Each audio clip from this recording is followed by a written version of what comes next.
Kia ora everyone, that's just after 12 by my watch, so we'll get started. Thank you so much for joining us this lunchtime to hear about our first advice to government, Ināia tonu, a low emissions future for Aotearoa. Ko Charlie Keeling aho. I'm a senior advisor in the communications and engagement team at the Commission, and I will shortly explain how the session is going to run today. But before I do that, I'm going to ask Bevan, Principal Advisor in the Māori Corporate Services team, to lead us into this session with a karakia. Ngā mihi nui kia koutou, I runga I te pāka whakāta reo nei, a tēnā koutou katoa. E mihi ana ki te whenua, e tangi ana hoki ki ngā tangata, ngā tini mati, ngā tini aitua, I hinga mai rā, I hinga atu nei, takoto mai, moi mai.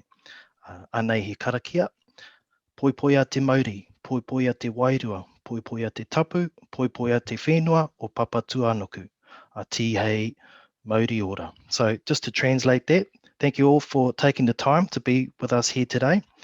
That karakia is about, it says, nourish the life force, nourish the spirit, nourish the sacredness, and nourish the lands of Papa Tuanuku.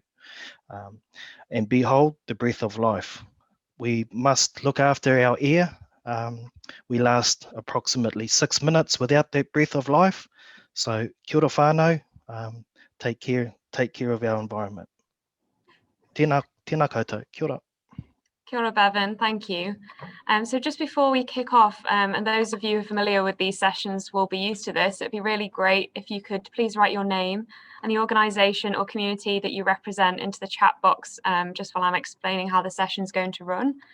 And let us know where you're joining us from in Aotearoa. Since we can't see your faces, it's always really good to know who we have participating in these sessions. So while you're busy sharing that, I'll give you a bit more information. This is obviously the first open Zoom after the release of our first advice to government. Thank you to everyone who took the time to make a submission on our draft advice and participate in our consultation process, and who attended many of these sessions during that time. During this session, you'll hear from our Commission Chair, Dr. Rod Carr, and our Chief Executive, Joe Hendy, as they explain a bit more about our advice. We were due to have our Deputy Chair, Lisa Tumahai, here with us today, but unfortunately, Lisa is unwell and sends her apologies. But we're very fortunate to have Joe joining us instead. Joe and Rod will be sharing more about what we changed in our advice based on what we heard during consultation, the critical actions we've identified to put Aotearoa on track to meet its 2050 targets, and the impacts of our advice to New Zealanders. You'll have the opportunity to ask questions throughout the session, which I know a couple of you have already started doing, which I'll post to Rod and Joe.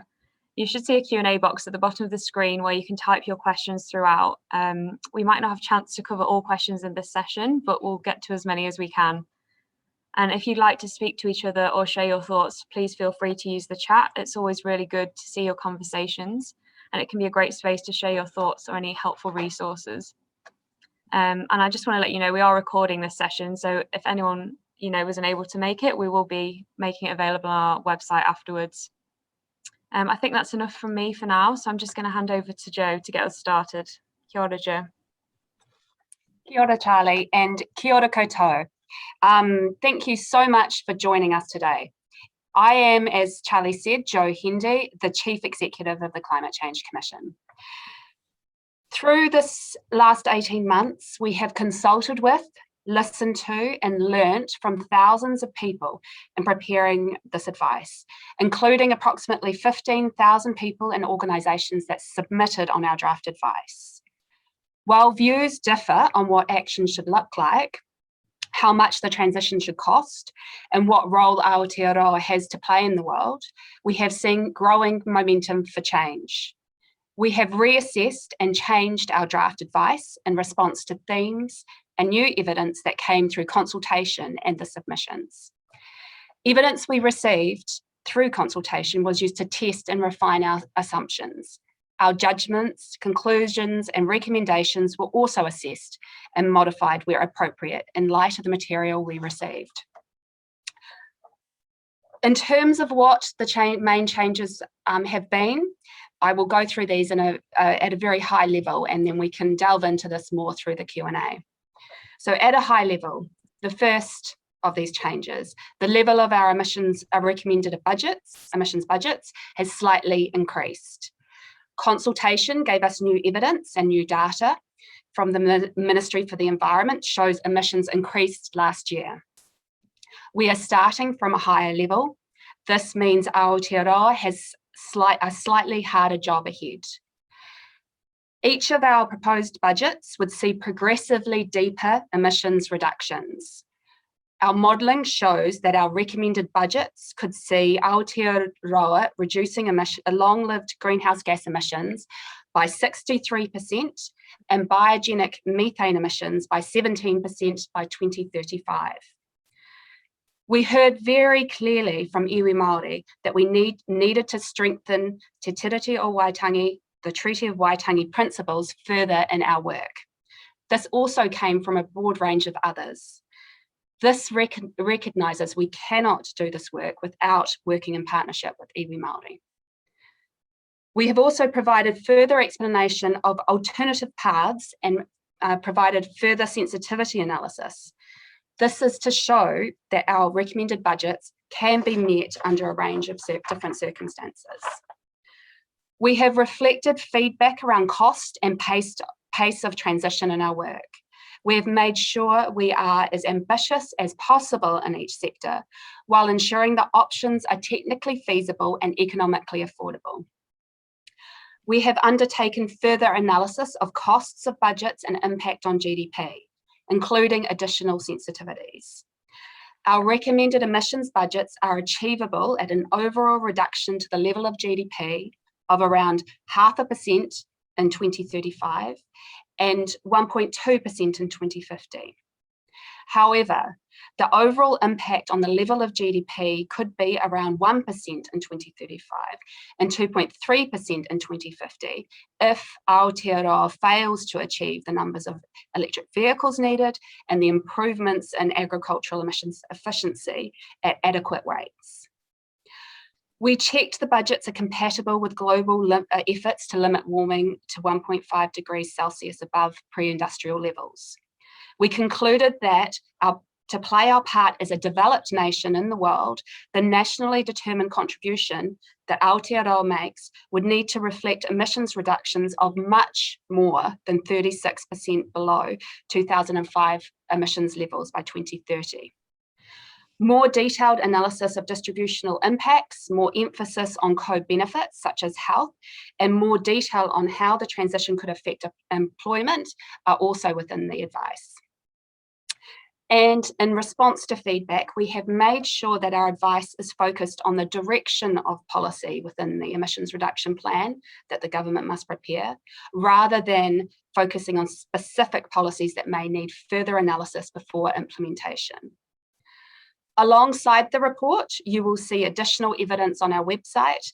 Our supporting information will be released. Much of it has already, and there are further pieces that will be released over the next few weeks out to the end of July. Our advice rests on extensive analysis and evidence, and this shows us that reaching our climate targets is technically achievable and economically affordable. Ināia tonu nei. The time is now. We've handed our advice over and we look forward to seeing what the government puts forward in response. Thank you. And over to you now, Rod. Kia ora, everybody. Thank you, Jo. It's a pleasure to be here talking with all of you today. I wanted to pick up on a couple of matters that have been in the media and discussion since our advice was released.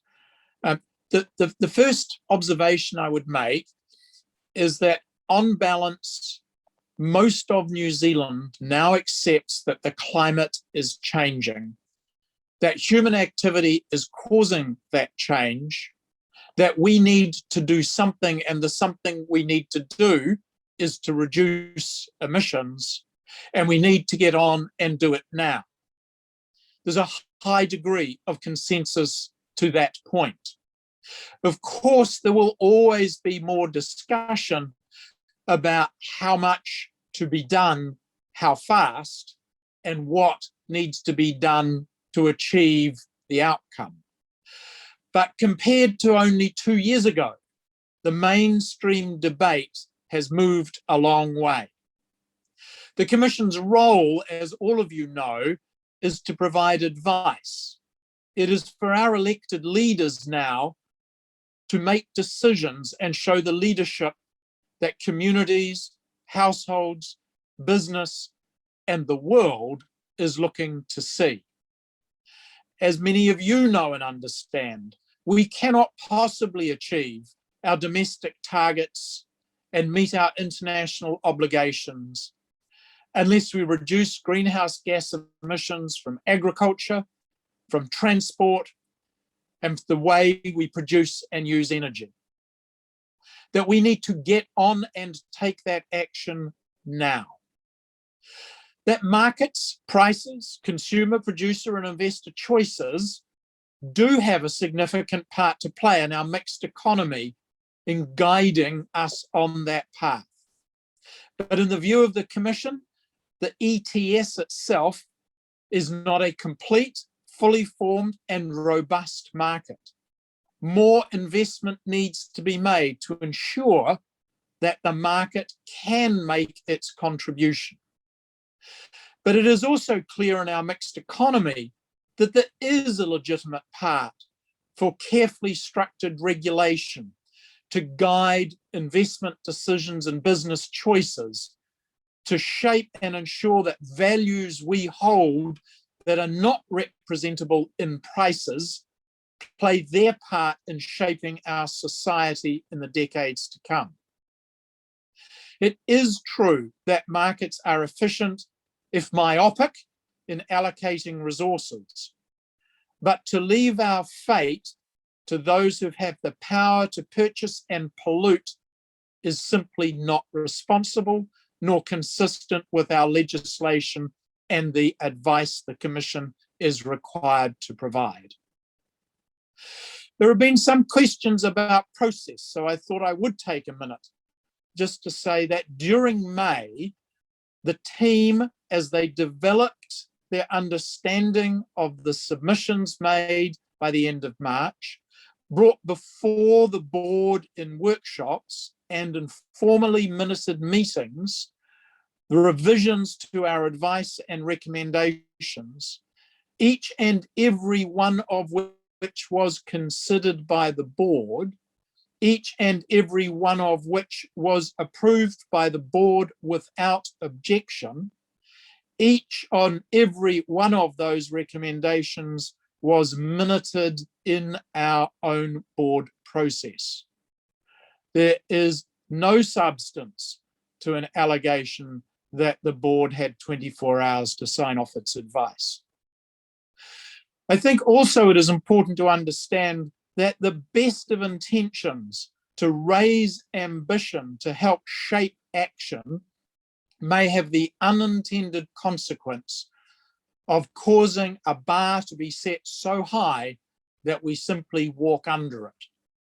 In the view of the Commission, our advice, which we are here to explain, should give confidence to our elected leaders that they can adopt emissions budgets in the first 3 budget periods that would be consistent with our statutory targets. That our elected leaders need to do more work to determine how much more than a 36% reduction would be compatible with our Paris obligations. And there is much work to be done to flesh out the specifics to give life to the direction of policy we have provided advice on. But the journey has begun. There is more confidence now that New Zealand can forge pathways to a thriving, climate resilient and low emissions future. And I look forward to your questions. Kia ora. Kia ora, Rod. Thank you, and Joe. Now we're going to ask some questions, which we've obviously had quite a lot through already. Keep them coming. And I just remind you to please post them in the Q&A box. We're having quite a few in the chat, but it's more difficult for us to keep track of them there. So the first question we have is, what checking and testing was done on the current policy reference data? Joe, I'm happy for you to take that one.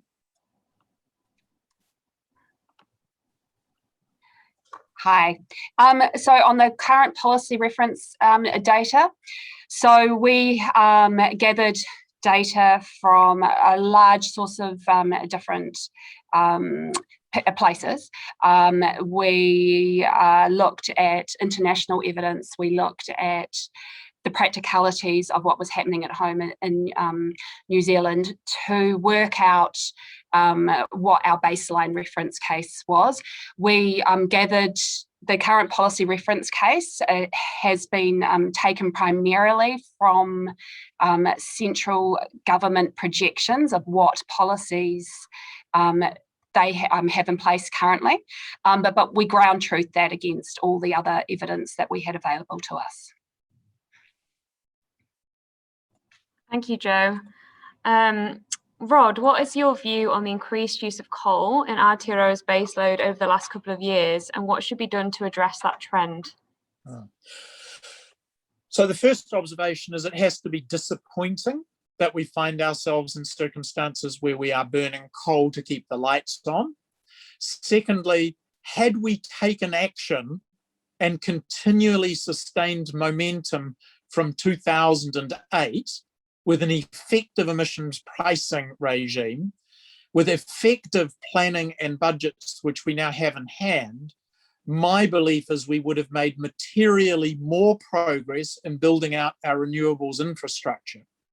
We would have sooner addressed solutions to the dry year problem, and we would have been less exposed to the need to burn fossil fuels to keep the lights on. So my conclusion is that while it is disappointing that we find ourselves in the circumstance, it is the consequence of a failure to sustain early action and a justification for why we can no longer afford delay. Thank you, Rod. We've got one here. How is the government supposed to ban ICE cars, and what would you say to someone on the minimum wage who has to drop their kids at daycare and get to work that is not on a bus route but cannot afford an EV? Right, so my first answer is please read the report, not the media. Nowhere is there a recommendation to ban ICE cars. What is proposed is that we will phase down the bringing into New Zealand of second-hand and new ICEs over the next 15 years. That even so, by 2035, 60% of all the light vehicles in New Zealand will still be internal combustion engine cars. So the alarmist media coverage provoked by whoever may wish to mischievously state that you won't be able to own and operate an ICE in New Zealand is not correct. Indeed, even by 2050, we will be using a third of the current level of liquid fossil fuels to power the residual fleet still on the roads in New Zealand. A just transition is a well-signaled, measured, sustained transition. So it is important that we understand what is and is not recommended in our advice. That as we change the mix of new to New Zealand cars to raise the tailpipe emission standards on existing older ICEs and new to New Zealand ICEs, we will also increase the proportion of EVs, battery electric, hybrids, and so forth that are in our fleet. So our ICE fleet will become more efficient, and there will be a larger proportion of low or no emission vehicles in that fleet. But we will still have internal combustion engines available in New Zealand for those on difficult to electrify, either because of technology or cost points. I would also make the observation that currently it costs less to operate an internal an EV than an internal combustion engine car. It has been estimated that those with EVs are paying the equivalent of 25 cents a litre. The challenge is the capital cost of acquisition, and it is expected that within the next 6 or 7 years, even without subsidies or incentives, the cost of a new hybrid or EV will match or be lower than a new internal combustion engine car. Thank you, Rod. We've got another one here. My understanding is that New Zealand, as a developed country, is required to carry a heavier load than less developed countries. Can you provide evidence of how we are contributing globally?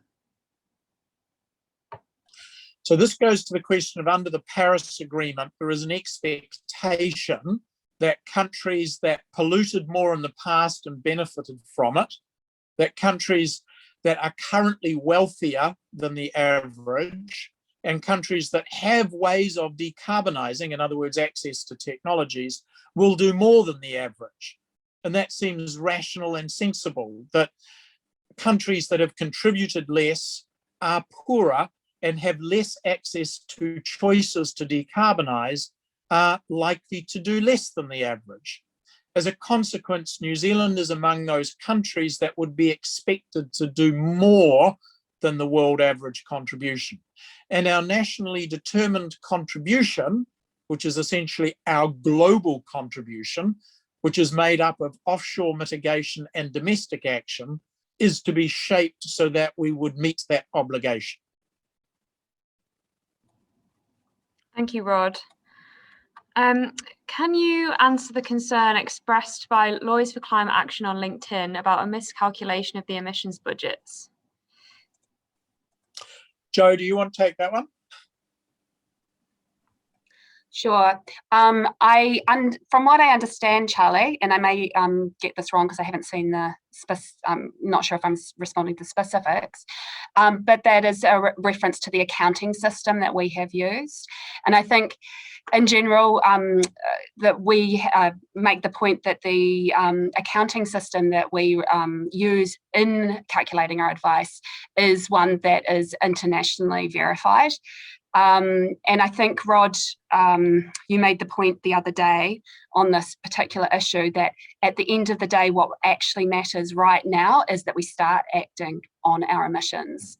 And it comes back to the title of our report, Ināia, tonu. Thank you, Joe. The report calls for a reduction in emissions from agriculture, rightly.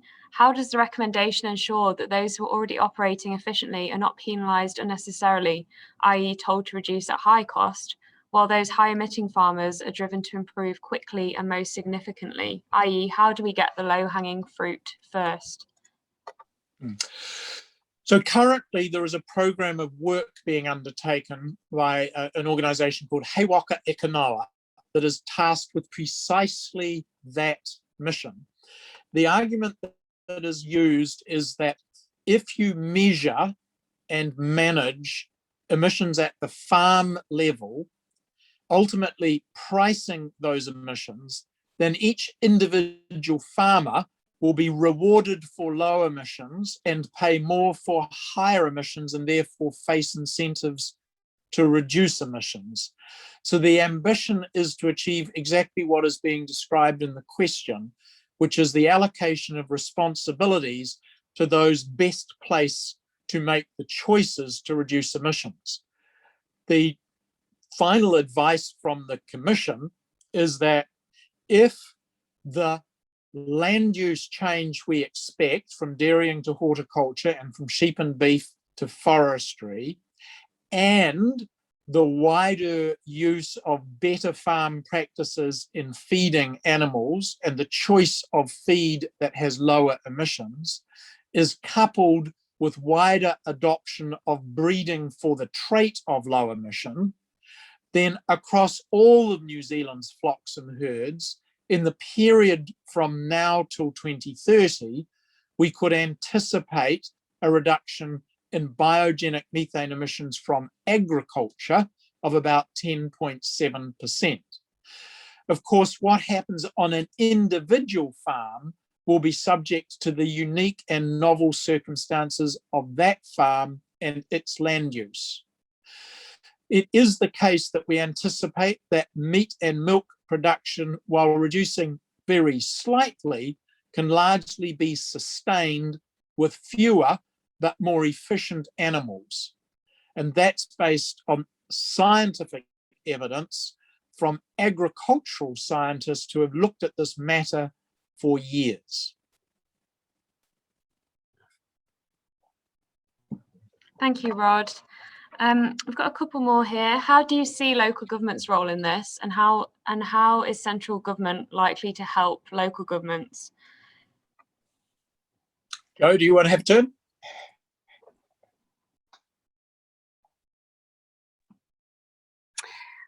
Yeah, well, I think the first thing that I want to draw your attention to is the importance, again, of the treaty partnership. And one of our key recommendations is around central government working with iwi Māori and local government in partnership to give effect to the treaty. And that's going to be crucial to the success of the transition. Second, I would say that local government, they are on the ground. And that is where a lot of the impacts of climate change are going to be felt, as well as a number of the levers, especially around urban design, our transport systems, our how we build the places that we live are going to be implemented. So local government has a really important role to play. However, they can't do it in isolation, and partnership with central government is going to be really important. Rod, did you want to add to that? Yeah, I think the importance is that it depends. I mean, clearly in transport and in land use, the interface between what local government is mandated to do and what central government is mandated to do is in transition. And I think it is important that using our climate change lens, we make sure that those who are tasked with looking at who is best placed to reduce barriers and enhance enablers so we can all make better choices to reduce our emissions are tasked at the right level with the right tools to get the job done. And that may be at the national central government level, or it may be at the devolved local government level. But the answer is to figure out what needs to be empowered where, as I say, to make better choices easier for all of us. Thank you both, Joe and Rod. The next one here, the focus in the report seems to be making a transition to EVs rather than reducing the number of cars on the road. Will there be a consideration to give incentive for people to give up their petrol or diesel cars to transition to bikes and scooters, etc.? Yeah, of course, our advice is on the direction of policy about how do we get emissions reductions. And we're not specifically tasked with solving other environmental issues or congestion issues.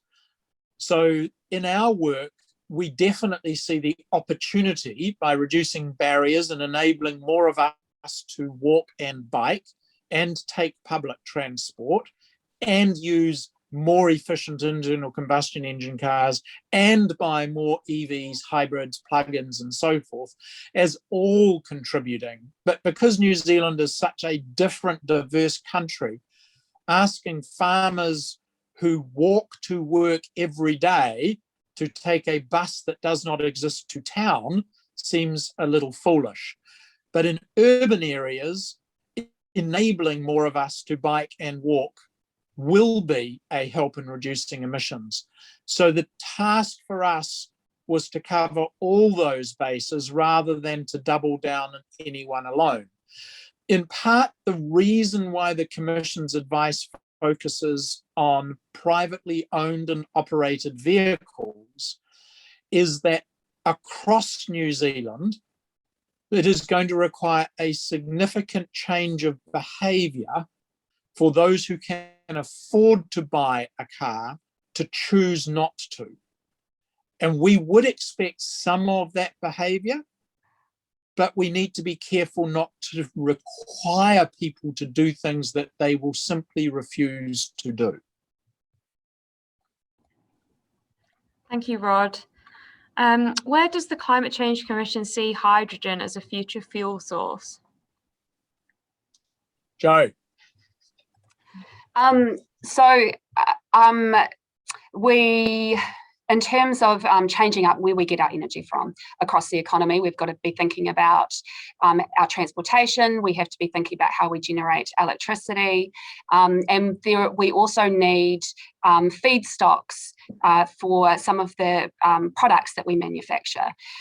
So hydrogen has a potential role to play both within our energy system and some places within our transportation system, and potentially within some of the feedstocks within our some of the manufacturing goods that we create. So we need to be opening up multiple options for our transitioning away from fossil fuels used in our economy. And hydrogen is one of those potential feedstocks and energy sources for the future. In the immediate term, electrification of the energy system is a low regrets option that is really important in the 2020s. But looking at piloting, testing options for hydrogen and seeing how that might work and what complementary role it might play is an important thing for us to be doing, so that we set ourselves up for further emissions reductions and decarbonising our economy out into the 2030s and 2040s. Thank you, Jo. Given the statement that markets are important, but the ETS wasn't seen as sufficient, why is the advice lacking on what would make the ETS more effective? Well, what we are clear about is that we have a statutory obligation to provide government with advice on ETS settings next year. So that is work that is already on our program. That even knowing that, we brought forward some initial advice that said for the ETS to play a more robust part, there needs to be regulatory reform around market conduct. The ETS market is not adequately regulated to make sure it is a robust market. That secondly, we do recommend that the floor of the ETS, which is the price at which you can buy an unlimited number of units from the government, be raised from the current $20 to $30 as soon as practical, and then escalate at 5% per annum plus CPI out to 2030. And that the trigger price for release of reserve units to stabilise the price, currently set at $50, be raised to $70 and then escalated at 10% per annum plus CPI out to 2030. That creates a wider channel in which the NZU price under the ETS can wander. In other words, where price discovery can occur. So we have already provided that in our final advice, but there is more work to do. The Commission is not able to provide the kind of quality financial regulatory advice that other agencies are better equipped to do. So it is for them to progress some of that work as well. Thank you, Rod. While health co-benefits are addressed in more detail in the final advice, is it correct that the C-Plan GDP modelling does not take into account the health-based cost savings of the climate mitigation actions? I think the answer to that question is yes, that is correct. Thank you. How are we ensuring the move from fossil fuels in enabling a more renewable energy system? Joe, you have to. Yeah. Charlie, could you just repeat the question? I didn't quite get the nuance to that one. How are we ensuring the move from fossil fuels and enabling a more renewable energy system? Okay, right. So there's a couple of ways there.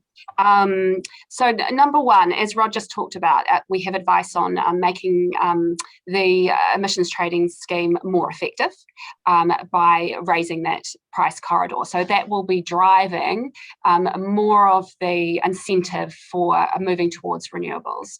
The other thing which is fantastic about renewable energy is that the costs of solar, wind, batteries, these renewable options have been dramatically falling over the last 10 years and are projected to continue to fall.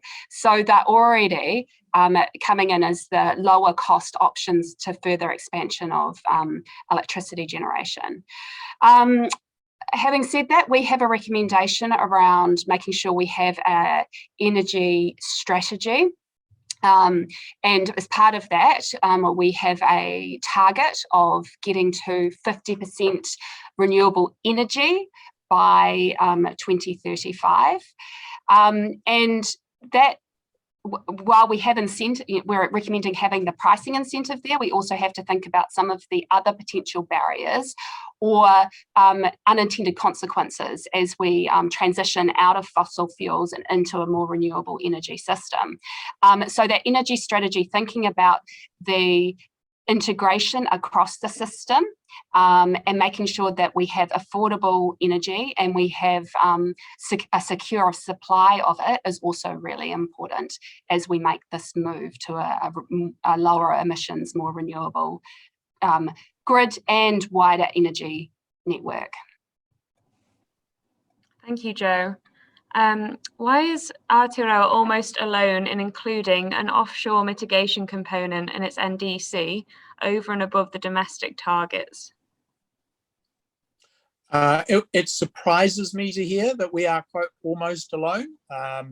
The reality is we have always believed that we will meet our international obligation through both domestic action and offshore mitigation. And so there's nothing new in that.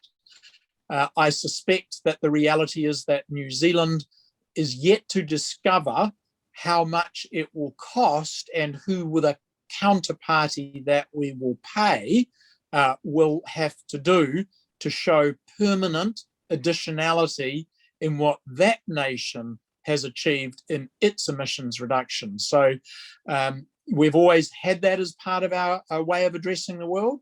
And I didn't believe that it was as novel as might be implied by the question.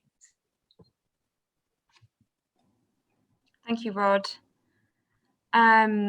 So let me just have a look what else we've got here. Did the Commission provide advice on the built environment, given we have a growing population? Jo? Yeah, so within the advice, we have a chapter on some of these cross-cutting issues and looking at both urban design and urban function, and that built environment and buildings are contained within that chapter. So those kind of cross-cutting issues will really alter how energy intensive, for example, the way we live our lives are, and also there is potential in terms of changing some of the way we construct buildings and other materials that can also reduce the emissions associated with construction and embodied emissions within the materials we use to build out of. So there is a chapter in there that I encourage you to go have a look at. Thank you, Jo. So given that science has shown that New Zealand pastoral farming is the most carbon efficient in the world and we are a net exporter of food products, how are the Commission's aims aligned with the Paris Agreement in that food production must not be threatened? So I think the first thing to make clear is New Zealand's production of meat and milk protein through ruminant pastoral agriculture is among the most efficient in the world in doing what we do the way it is done. That is true. It is also the case that there are other ways of producing proteins apart from ruminant pastoral agriculture that I have observed in the last 18 months, that the leadership of the sector has begun to accept that the challenge for the sector is around offshore regulation, alternative technologies, and changing consumer preferences for our products. That actually what we may discover is that we have to reduce emissions to remain competitive, to retain access to markets, to persuade consumers to continue to buy, and to fight off alternative sources of meat and milk protein. And it is reassuring to know that the agricultural sector seems to accept that while the targets are ambitious, that they are achievable with government support for both farmer adoption of better practices and research into new breeding and feeding to reduce emissions from ruminant livestock. The Paris Agreement does provide that in dealing with emissions reductions, food supply should not be threatened. But what was in mind in Paris was, for example, the reality that planting bamboo on the equatorial food lands can sequester 260 tonnes per hectare, compared, for example, to a New Zealand pine forest, which sequesters 26 tonnes per hectare per annum. The risk that Paris was concerned about was not feeding middle-class rich people. It was concerned about the rich West buying up food land so the rich West could continue to pay and pollute. I think we need to understand clearly the motivation here before we try and use as a shield for our industry an objective which was to protect domestic populations being fed from domestic food sources. Thank you, Rod.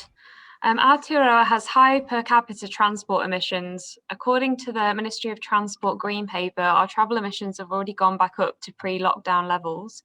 How big a part could changing our traditional work patterns to reduce emissions play in the mix, and what might best incentivise this? So among our transport advice is we need to understand the barriers to increasing work from home opportunities and what the enablers for more work from home opportunities might be. That's not simply saying that some workers should always work from home. It's saying that in some cases, some of us might be able to do more work from home with less transport and less overall emissions if barriers were reduced. For example, workplace expectation practices, and if more enablers were put in place, such as technologies to facilitate online engagement. So those are things that each different workplace will need to get their heads around, and all of us as workers will need to play our part in. But again, there may be laws and regulations that make it harder or that could make it easier for some time worked from home to displace transport.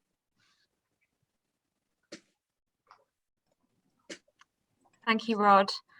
Do you think the current electricity market structure is going to deliver the investment in renewable generation and affordable energy that is required to deliver the emissions reductions?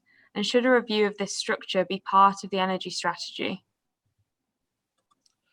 So I certainly think that the energy strategy needs to be as broad-based and inclusive as possible across all energy sources and uses and all modalities of regulation and pricing. At the moment, what we see is that after a long period of relatively flat demand for electricity, there is now a reasonable expectation of increased demand for electricity. And as a consequence, we are seeing some of the large generators begin to progress their investments in new wind farms, and in Contact Energy's case, a major new geothermal field. We're also seeing that Transpower is investing hundreds of millions of dollars beginning to build the network to bring power north. And those are parts of the puzzle which needed to be in place. It is true that the short-run marginal cost has dictated the value to all generators of electricity. And that has created some anomalies in short-term pricing effects. But the long-run marginal cost of electricity generation is likely to be more predictable, and it is likely in New Zealand to be dictated by wind. Joe, you might have some supplementary observations on the topic of market structure for electricity. Yeah. So we have some details within our recommendation around the energy strategy, which get to this point. We're going to need the electricity system to be evolving, to become low emissions, so that it is fit for purpose for the new technologies that are coming on stream. And so there is some work to do, assessing whether, for example, all the players within the electricity sector are currently have the necessary capacity and capability to support the climate transition. We need some evaluation of the current regulatory environment and ownership structures of lines companies, for example, to see whether they're fit for purpose. And we also need to make sure that our regulatory settings meet the needs of diverse communities, ensuring that they're enabling independent and distributed generation, and especially for remote, rural and Māori communities. This is particularly important. So I'd encourage you to have a look at, I think, page 286 of the report. There is recommendation 20, and it goes into some of that detail. Thank you both. Why are methane targets so low when we know we only have a couple of decades to dramatically reduce emissions, and that these short-lived gases are so much more potent than other greenhouse gases? Again, I would remind that the methane targets have been set by Parliament, not by the Commission, that the methane is a different gas, and so we have a split gas target, and the target for biogenic methane comes about as a result of both agricultural emissions and the emissions from waste. And in our final report, we've raised the level of ambition for the reduction of waste and the capture of methane from waste management. So that appears to be an area where evidence provided to us suggested that more could be done, along with more should be done. And so we are anticipating that more will be done. The Minister asked us to consider, if we take the IPCC work, what reduction in biogenic methane would be required in the latter part of this century to get stable global temperatures and maintain them at around that 1.5 degree warming. And the conclusion from our international experts who we commissioned to advise on that is that a reduction of between 49 and 60% will be required in the latter part of the century. Our domestic target is a reduction of 24 to 47% by 2050. And our current demonstration path sees us getting there without any major new technologies or reductions in production, sees us getting to the lowest end of that range. So there is a fairly high possibility of us missing that, and hence the advice about the need for research to reduce biogenic methane from ruminant pastoral agriculture. Thank you, Rod. Does your advice consider the social and economic implications, both positive and negative, of recommended climate change action on impoverished communities? Joe. Yeah, so we have a big focus in the report around thinking about what the climate transition and the kinds of changes that we'd see likely to see under our budgets, what kind of impact that they might have on diverse communities. So thinking regionally, thinking about different socioeconomic groups. And within our advice, we also have recommendations around how to help the least able but potentially most impacted to transition in a way that does not compound the inequities. So, and part of this underscores the importance of having well-signalled in advance, well-planned transition plans that are potentially, especially in some of the regions, tailored for those regions and done in partnership with those regions.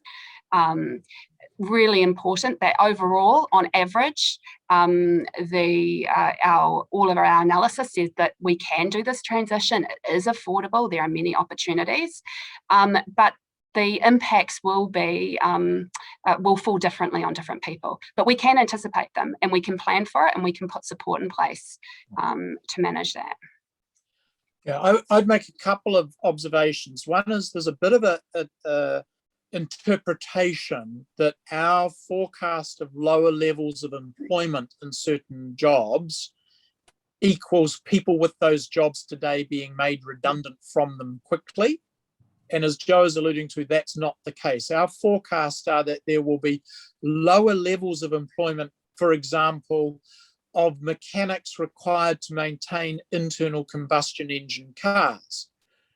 But that doesn't mean that all the mechanics are suddenly redundant. As I say, 60% of all the ICEs on the roads in New Zealand in 2035 will require maintenance from a qualified mechanic. What is likely is that fewer mechanics will be trained over the next 15 years as there will be fewer jobs for mechanics. And I think that's an important part of the just transition. It's not about dumping people out of work. It is about signalling in advance when new employment opportunities exist. The impacts are much more expensive if the transition is more abrupt. That's when people lose their jobs without the time to train for new jobs or without the ability to get more employment before they retire. That's what we saw in the 1980s. That was an abrupt transition because it had been delayed. The Commission's task was bearing in mind the need for an equitable transition. What should we do? How fast should we move? There will be fewer jobs and industries that are associated with the extraction, processing, distribution, and support of fossil fuels. There will be much more work to be done in the renewable energy and bioeconomy. Lots of work out there. Thank you, Rod. We've just got maybe under 10 minutes left, so I'm going to try and ask a couple more. It was great to see the circular economy and bioeconomy emphasised as important cross-sectoral strategies. How significant do you think these strategies will be in achieving the emissions reduction targets? And also, what are the opportunities for agriculture, particularly in diversification and building the bioeconomy, apart from more forestry and using its byproducts? Joe, you have a go and I'll come in afterwards. So I think there are lots of very tangible examples right now that we can see in terms of circular economy and the bioeconomy, and setting those up and how that can help take us on our transition. For example, biofuels will need feedstocks, and using slash to create that feedstock can then displace fossil fuels being burnt in internal combustion engines or in industry. There's also, as I said before, the opportunity to be using different products within our construction sector. So again, harvesters wood products give us an opportunity to potentially store carbon longer in the buildings that we create. So I think right now there are plenty of opportunities. It is about joining all of these systems up, creating supply chains, learning through the 2020s about how most efficiently we can do these things.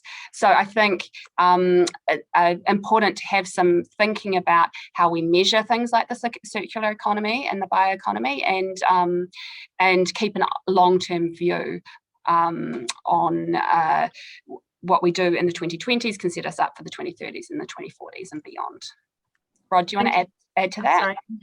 Yeah, so I think if you read through the report, you'll see a number of occasions where we, for example, in terms of the waste hierarchy, it is reduce, reuse, recycle, and then manage waste. And in the management of waste, if we're going to have methane at landfills, let's capture it, not just let it blow away. If it comes to product stewardship, we're saying the government should extend the product stewardship regime, particularly bearing in mind the end-of-life consequences for emissions of various technologies, whether it's refrigerants and home heat pumps, whether it's how we think about batteries being repurposed for a second life. I mean, all these things we need not to assume will happen naturally. We know that a linear economy has high externalities. Knowing that, it is irresponsible not to put in place the enablers and reduce the barriers that will see better use of our resources. And the bioeconomy is essentially the circular economy for biological processes, and more broadly, the reduce, reuse, recycle, and carefully manage end of life is definitely part of the circular economy. So I'm glad to see that we responded to those submissions, raised the profile of these instruments for leading to a more sustainable low emissions future. Thank you both. We've just got 2 more questions I'm keen to ask. I know we're running out of time, so if people are happy just to go a couple of minutes over, we'll get to those and then wrap up. Having reviewed more than 15,000 submissions, what is your overall sense of the level of support or otherwise from New Zealanders? I'll give you my interpretation. I'll let Joe give you yours. About 10,000 of our submissions came in as essentially a petition form of submission from about 18 organisations who had rallied their membership to submit. It's not a statistically relevant sample. It's a self-selecting sample of submitters, but we will publish on our website all the data about that. You can make of it what you will, but we would recommend caution. Secondly, as some of you will know, in our own work, we invited essentially responses on a scale around half a dozen important questions. My interpretation of that is roughly for every response that thought we were being too ambitious or roughly right, there were 2 respondents who thought we were not being ambitious enough. And again, I would caution about that because it is a self-selecting sample. Those who took the time, read the report, filled in the survey, clearly had a bias towards us doing more sooner. And then I see today in the media that IAG published the results of their latest survey of New Zealanders, and about 2/3 of the respondents in that survey don't believe that government is doing enough to address climate change and wishes government to do more. So it's pretty clear in my view, as I said at the beginning, that there is a consensus in New Zealand that we need to act, and we need to act now. And where the consensus becomes a little less confident is what we should do and who should do it. Joe, your feeling on the balance of the submissions? On the balance of the submissions, well, I think you covered that really well, Rod. I mean, I've been working in climate change issues for more than 20 years now, and I can tell you the momentum now it is exponential in terms of what it was through the first 15 years of my career. So there's definitely a shift within Aotearoa, a significant shift, even since the passing of that Zero Carbon Act. I would say the momentum has continued to increase. Thank you both. So just to wrap up with one quick final question, and then I'll close us off. What is the best way for young people and lay people who don't work in a relevant sector but care about climate change to ensure that the government takes this advice?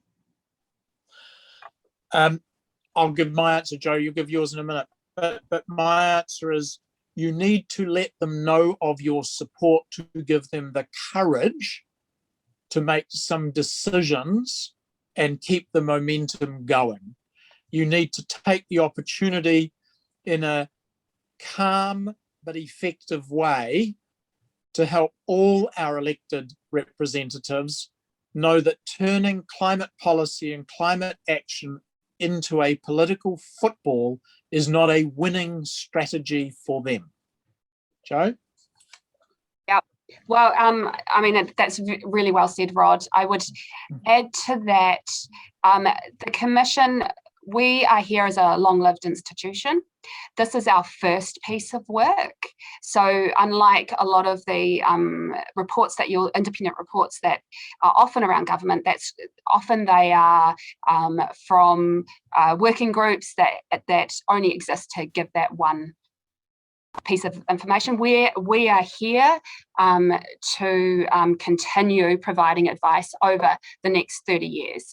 And an important part of our role now becomes monitoring progress of the government towards meeting the budgets that they set and the emissions reduction plan, and to report publicly on where they're doing well and where we're getting behind. And it is that bit that will be a really important thing for then everyone to engage with, and ultimately it's the people of New Zealand who hold our elected officials to account. So we can provide the evidence and we can provide the transparency, and then our elected officials have the responsibility to respond to New Zealanders. Thank you both. So we're just over one now, so I'll try and wrap us up. Thank you so much to everyone who's joined us today. We've been inundated with so many awesome questions, and I'm really sorry we weren't able to get to all of them. I'm sure we could have kept going all weekend. So we can look into holding a follow-up Q&A session to allow those of you who didn't get your questions answered to come along again. So again, a huge thank you for participating in this, and thank you to Rod and Joe for talking us through Ināia tonu in more detail. We hope that you all enjoy the rest of your Friday. I'm just going to hand over to Bevan to close us off with a karakia. Kia ora, Charlie. Tēnā koutou mua koutou awhina I tuku a mai, hei tautoko I tā tātou hui, me te kaupapa nei, ko Ināia tonu nei. Anei hi karakia whakamutunga. Haere I roto I te māramatanga, haere I roto I te rangi Māori e, tuku ato wairua, kia tau te rangi Māori e, kia tātou katoa hau pai Māriri. So that's walk in light and understanding, walk in peace, let your inner spiritual self grow, may peace be with us all, peace and goodwill, tēnā koutou katoa. Kia ora. Kia ora. Thank you, everyone.